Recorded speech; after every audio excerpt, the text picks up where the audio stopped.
परमेश्वर पुत्र का और हमारे उद्धारकर्ता प्रभु यीशु मसीह का धन्यवाद हो। आप सभी को बड़ी आशीष मिले। आज का जो मेरा टॉपिक है वो है रेवलेशन की पुस्तक, उसका पहला अध्याय 12 से 16।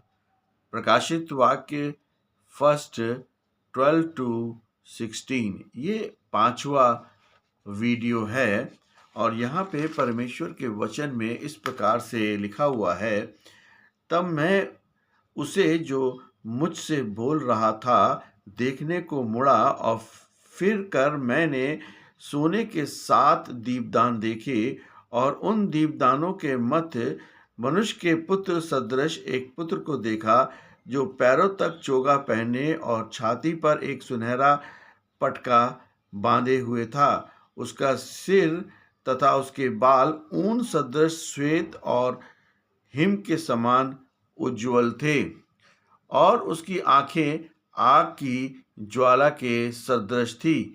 उसके पैर ऐसे चमकदार पीतल के समान थे जो भट्टी में तप कर चमकाया गया हो।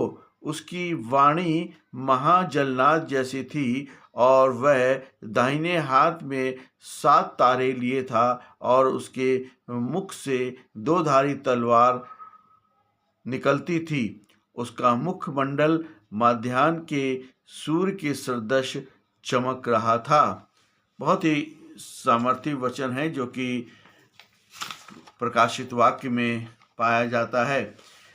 यूहन्ना द्वारा देखे गए यीशु का स्वरूप का वर्णन न केवल सामर्थी है बल्कि ये गहराई से आत्मिक सत्यों से भरा हुआ है। ये दर्शन यूहन्ना को पतमुस टापू पर मिला था, जहां उन्हें रोम के सम्राट डोमिटियन के शासन के दौरान मसीह के प्रति गवाही देने के कारण पतमुस टापू पर निर्वासित किया गया था। वह समय मसीह कलीसिया के लिए भारी उत्पीड़न और डर का समय था। इन वचनों में यीशु मसीह का स्वरूप डरे हुए विश्वासियों को ये आश्वासन देने के लिए था कि उनका स्वामी सर्वशक्तिमान है और वही इतिहास का प्रभु परमेश्वर है। सोने की 7 दीवटें ये 7 कलीसियाओं का प्रतिनिधित्व करती हैं। सोना परमेश्वर की शुद्धता और पवित्रता को दर्शाती हैं। मसीह कलीसियाओं के बीच चलते हैं और इसका अर्थ है कि वे अपनी कलीसिया की देखरेख में हमेशा उपस्थित रहते हैं।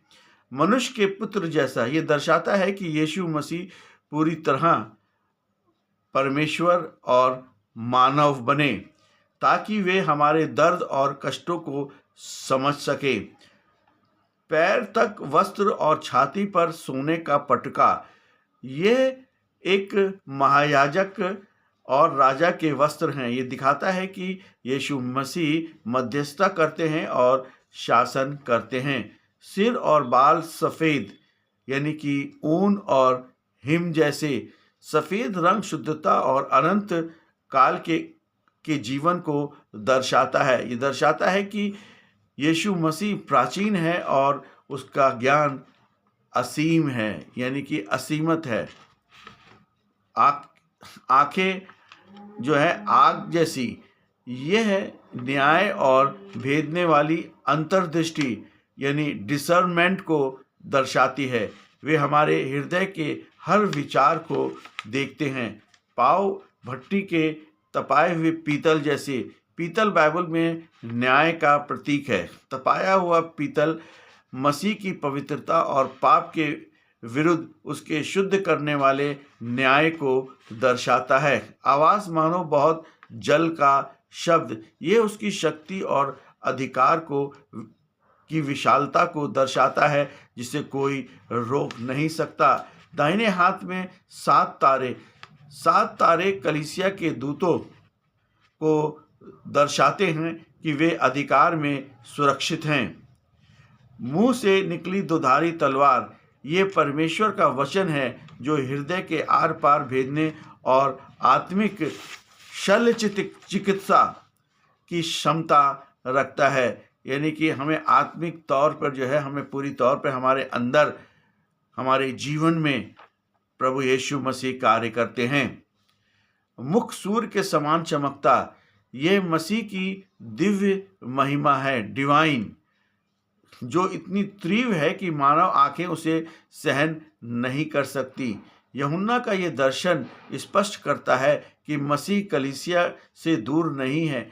चाहे कलीसिया किसी भी कष्ट या संकट से गुजर रही हो, यीशु मसीह उन दीवारों के बीच चलते हैं। उनका अर्थ है कि वे हमारी व्यक्तिगत और सामूहिक परिस्थितियों के प्रति उदासीन नहीं हैं।